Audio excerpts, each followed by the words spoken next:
Porque el saludo, mi nombre es Magali García. Organización de tablas de frecuencia para variable cualitativa y cuantitativa. Acá tenemos el concepto de tabla de frecuencia y su función. Para la variable cualitativa nos permite resumir la distribución de categorías e identificar la moda. Para la cuantitativa, su estructura la repetición de valores discretos e intervalos. En la tabla de frecuencias de esta imagen, se observa las categorías de color de ojos, se agrupan con sus respectivas frecuencias, lo que permite una comprensión inmediata de la distribución de esta variable cualitativa.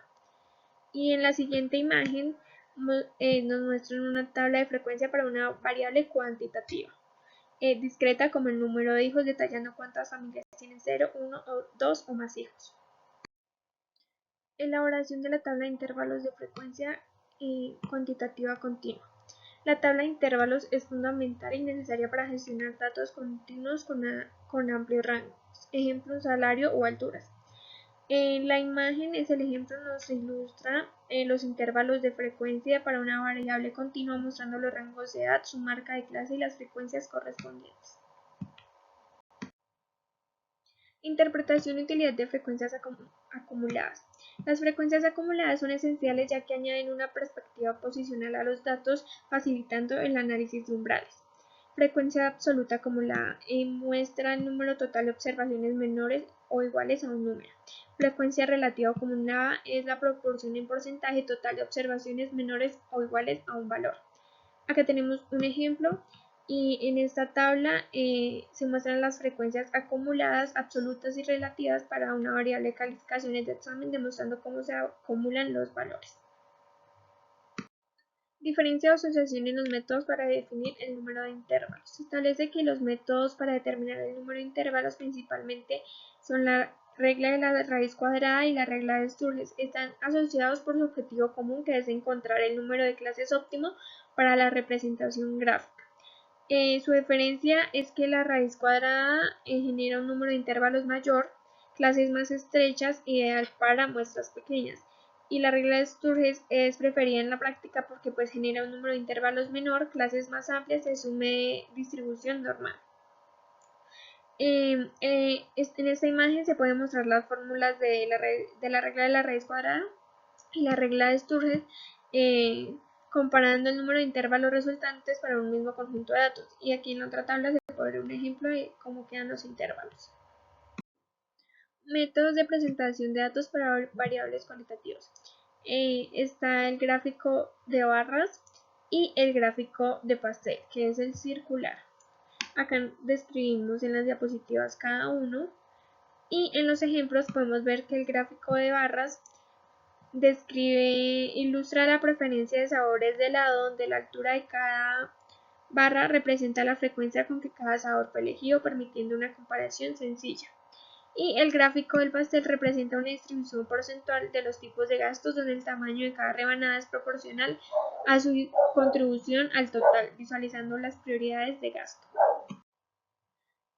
Métodos de presentación de variable cuantitativa. Tenemos el histograma, que describe la distribución de datos continuos mediante barras adyacentes basadas en intervalos. Su uso principal es revelar la forma de la distribución, si está sesgada o es normal. El polígono de frecuencia describe la distribución conectando los puntos medios de los intervalos con líneas rectas. Su uso es ideal para comparar dos o más distribuciones en el gráfico. Acá tenemos un ejemplo de cada uno, es sobre la distribución de salarios, y el polígono de frecuencias con comparación de notas. Elementos indispensables para un gráfico de dispersión y utilidad. El gráfico de dispersión se considera esencial para visualizar la relación entre dos variables cuantitativas.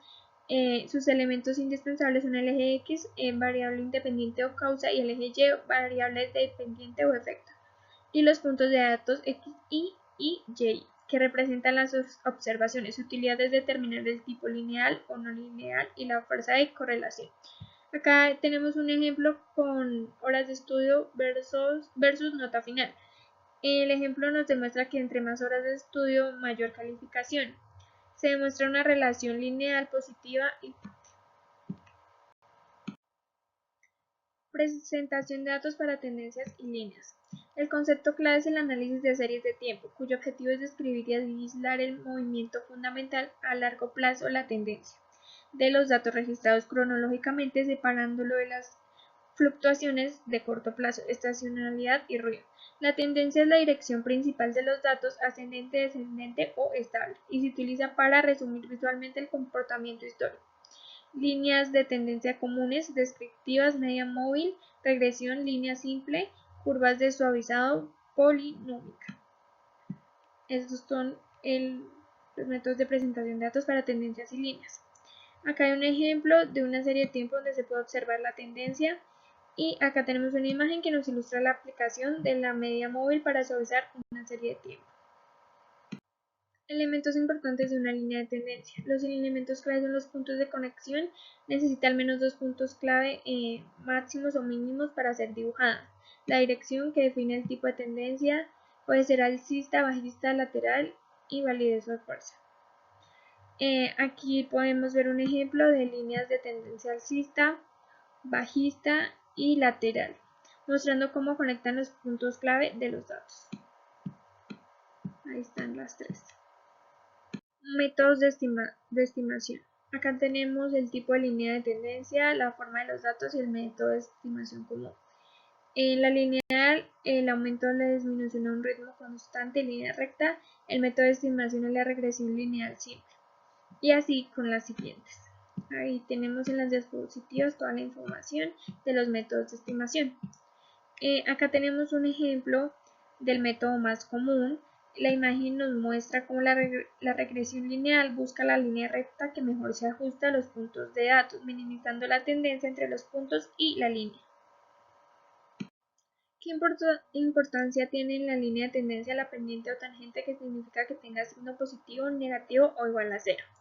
La pendiente o tangente es el elemento más crucial de una línea de tendencia. Mide la tasa de cambio, es decir, cuánto varía el valor de la variable dependiente eje Y, como el precio o las ventas por cada unidad de cambio en la variable independiente, el eje X, generalmente el tiempo. Su importancia radica en que define la dirección y la fuerza de la tendencia. Cuanto más inclinada es la línea, mayor valor absoluto de la pendiente. Más fuerte o acelerada es la tendencia. Cuando la pendiente es positiva, los valores aumentan a medida que pasa el tiempo. Cuando la pendiente es negativa, los valores disminuyen a medida que pasa el tiempo. Y cuando la pendiente es 0, los valores se mantienen constantes. Aquí tenemos un ejemplo y podemos ver cómo la pendiente en la línea de tendencia, cómo queda la pendiente positiva, la negativa y la constante. Gracias.